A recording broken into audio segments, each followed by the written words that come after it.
60 سنہ ہجری میں ایک لعین، تاریخ انسانیت کا ایک بہت بڑا لعنتی، ایک لعین، ایک ظالم یزید تخت نشین ہوا، یزید تخت نشین ہوا۔ 60 سنہ ہجری میں جب یزید تخت نشین ہوا، یاد رکھیے گا یہ فاسق و فاجر تھا، یہ تارک سنت تھا، یہ تارک شریعت تھا، یہ زانی تھا، یہ شرابی تھا، یہ ہر وقت شراب کے نشے میں رہتا تھا، یہ تارک سنت تھا، یہ تارک شریعت تھا۔ جب یہ تخت نشین ہوا، اس نے صرف واقعہ کربلا ہی نہیں کیا بلکہ اسی لعنتی لعنتی لعنتی لعنتی یزید نے، اسی لعنتی کے کہنے پہ 700 صحابہ کو شہید کیا گیا۔ صرف واقعہ کربلا ہی نہیں بلکہ اس کے ظلم کی داستان بہت طویل ہے۔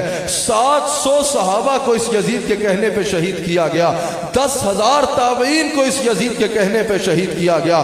مدینہ منورہ جیسی مقدس اور مکہ مکرمہ جیسی مشرف سرزمین پہ اس کے کہنے پہ 300 خواتین کی آبرو ریزی کی گئی، 300 مسلمانوں کی عورتوں کی آبرو ریزی کی گئی مدینہ منورہ میں اور مکہ مکرمہ میں اس یزید کے کہنے پہ۔ اس یزید نے کعبۃ اللہ پہ سنگ باری کروائی، اسی کے حکم پہ کعبۃ اللہ پہ سنگ باری کروائی گئی، یہاں تک کہ کعبۃ اللہ کے غلاف کو جلا دیا گیا۔ مسجد نبوی میں 3 دن اور 3 راتیں اس نے اذان و اقامت روک دی۔ منبر رسول کے ساتھ اس یزید نے اپنے گھوڑوں کو باندھ دیا، منبر رسول کی عزت کو پامال کرنے کی کوشش کی، منبر رسول کے ساتھ اس نے گھوڑوں کو باندھ دیا۔ جب یہ تخت نشین ہوا، جو شرابی تھا، زانی تھا، تارک شریعت تھا، فاسق و فاجر تھا، تارک سنت تھا، امام علی مقام اس کو شراب پیتے اپنی آنکھوں سے دیکھ چکے تھے۔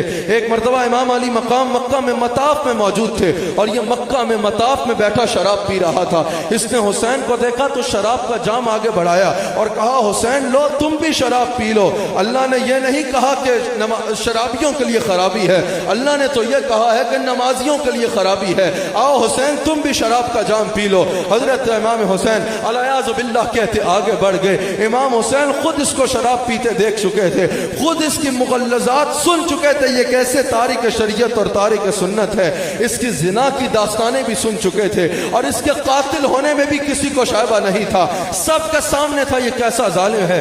جب یہ تخت نشین ہوا تو مروان جس کو اس نے مدینہ منورہ کا گورنر مقرر کیا تھا، اس نے امام حسین کو اپنے پاس بلایا اور کہا حسین یزید کا حکم ہے کہ تم میرے ہاتھ پہ یزید کے لیے بیعت کر لو، تم یزید کی بیعت کر لو۔ حسین نے کہا میں یزید کی بیعت کروں؟ میں رسول اللہ کا نواسا ہوں، میں نے سیدہ فاطمہ سلام علیہا کا دودھ پیا ہے، میں سیدہ فاطمہ سلام علیہا کا شہزادہ ہوں، میں وہ ہوں کہ میرے گھر میں جبریل بغیر اجازت کے آ نہیں سکتا، بے اجازت میرے گھر میں جبرائیل آتے نہیں۔ قدر والے جانتے ہیں قدر و شان اہل بیت کس زبان سے ہو بیاں، عز و شان اہل بیت مدح گوئے مصطفیٰ ہے، مدح خوان اہل بیت اور شان اہل بیت میں گستاخیاں بے باکیاں لعنت اللہ علیکم دشمنان اہل بیت۔ حسین نے کہا میں یزید کی بیعت کروں؟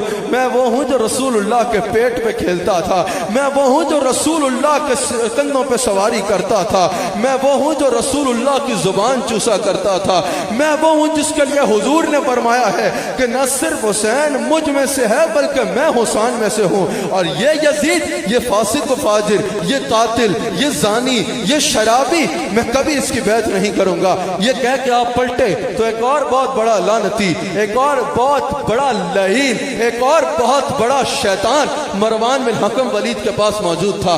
مروان بن حکم نے ولید سے کہا ولید اگر حسین نے بیعت نہ کی تو حالات پہ قابو پانا مشکل ہو جائے گا، لوگ ان کے ساتھ جڑتے رہیں گے، اور اگر یہ یزید کے مقابلے میں کھڑے ہو گئے تو یہ رسول اللہ کے نواسے ہیں، درجنوں احادیث رسول اللہ کی اس کی شان میں موجود ہیں، یزید کی طرف کوئی دیکھے گا بھی نہیں، سب اس کے ساتھ ہو جائیں گے، بہترین موقع ہے یہی حسین کو قتل کر دیا جائے۔ حضرت امام حسین کے کانوں میں یہ آواز پہنچی، حضرت امام حسین الٹے قدم پھرتے ہیں، تلوار کو نیام سے نکالتے ہیں، فضا میں لہراتے ہیں، محمدی چھار سے حیدری شیر نکل آیا۔ حیدری شیر نے کہا مروان بن حکم تو مجھے جانتا نہیں ہے، میں حسین ہوں، میں علی کا بیٹا ہوں اور علی ابو طالب کا بیٹا ہے، میں رسول اللہ کا نواسا ہوں، میں کبھی بھی اس فاسق و فاجر کے ہاتھ پہ بیعت نہیں کروں گا۔ یہ کہہ کے امام حسین وہاں چل دیے۔ اب یہاں پر ایک پروپیگنڈا کیا جاتا ہے، پوری دنیا میں سنا جا رہا ہے، توجہ سے میری بات کو سماعت کیجئے۔